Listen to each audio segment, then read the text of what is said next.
Have you ever stopped to think about how you can stream a movie instantly while someone halfway across the globe is searching the entire internet at the same time?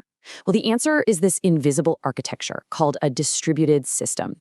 It's basically the backbone of our entire digital world, but it's also built on this foundation of, let's call it managed chaos. And today, we're going to unpack that. So let's start with this brilliantly honest and, yeah, frankly terrifying definition from computer scientist Leslie Lamport. It just perfectly captures the central paradox here, doesn't it? These systems are built for ultimate reliability, yet a single computer you didn't even know existed could fail and bring your entire world to a grinding halt. And that immediately brings up the big question, right? If these things are so fragile, why is everything, from Netflix to your bank, built on them? I mean, why would you bet your entire company on an architecture where some random failure could cause a total catastrophe? Well, the answer is pretty simple. The old way of doing things just completely stopped working. To really get why they had no other choice, we need to look at the problems they were desperately trying to solve. You see, this wasn't about chasing some cool new technology. It was a reaction to smacking headfirst into the hard physical and economic limits of what a single computer could ever hope to do. It's funny, the history of computing swings back and forth like a pendulum. Back in the 60s, you had these all-powerful centralized mainframes. Then, by the 80s, the PC blew that up and decentralized all that power, putting it on every desk. And now?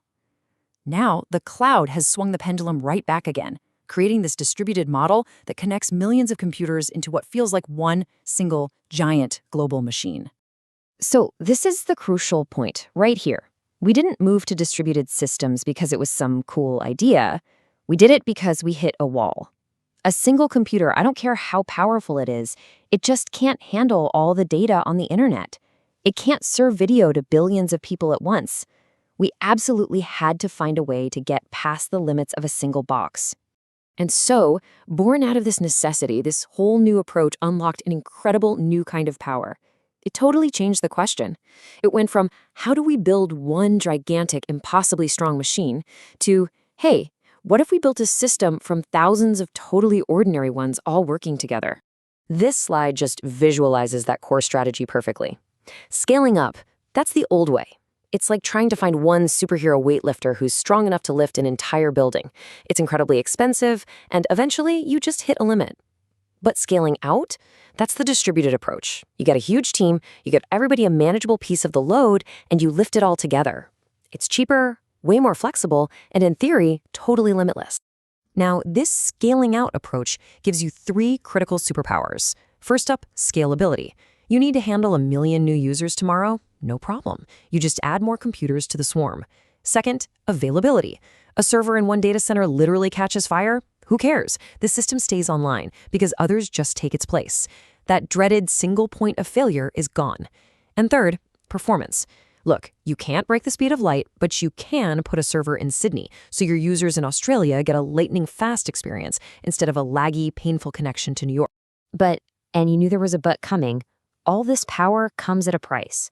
As soon as you connect thousands of computers together over a network, you introduce this whole new universe of problems. A set of really harsh realities that, believe me, engineers had to learn the hard way. So back in the 90s, some brilliant engineers at Sun Microsystems actually wrote all this down. They called them the fallacies of distributed computing. And it's basically a checklist of all the dangerous assumptions you can make, all the ways that trusting the network will eventually absolutely bring your system crashing down. Let's just look at 3 of the most brutal fallacies. First, you assume the network is reliable. The reality? It's a hostile wilderness out there. Switches fail, and I'm not kidding, sharks literally bite the undersea fiber optic cables. Second, you assume latency is 0.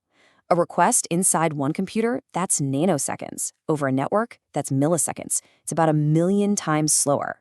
And finally, assuming the network is secure.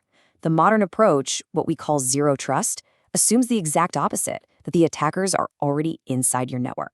Okay, so if you have to build systems on top of this unreliable, slow, insecure foundation, how on earth do you make anything work? Well, it turns out you can't have everything. You are forced to make a huge fundamental trade-off.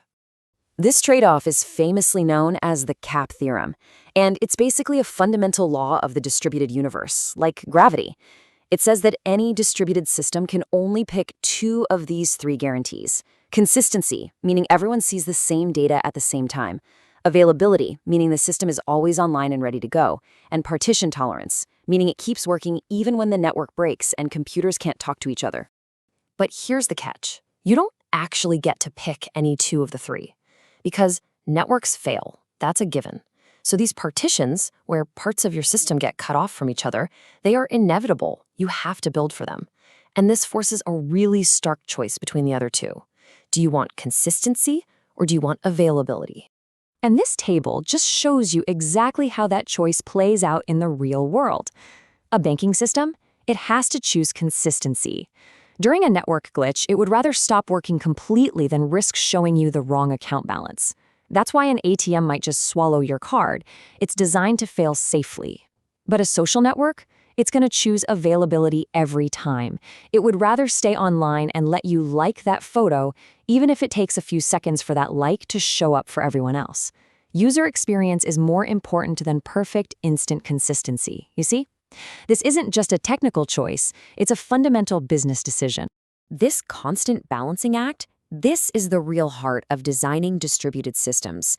And it's only getting more critical and way more complex as we start looking towards the next big wave of technology. Remember that historical pendulum we talked about earlier? Well, it's swinging again. We're now pushing computation away from those giant, centralized cloud data centers and closer to what we call the edge, closer to the devices themselves. Think about it. A self-driving car can't afford to wait for a round-trip signal to the cloud to decide whether or not to hit the brakes. It has to make that decision right there, right now, using a distributed system that lives inside the car itself. And this leaves us with a final, really crucial thought. For decades, the biggest challenge was just keeping all these connected systems running. But now, in a world of autonomous cars and AI agents, the problem itself has evolved. The next great challenge isn't just connection, it's consensus. How do you get thousands of independent machines to all agree on a single version of the truth, instantly?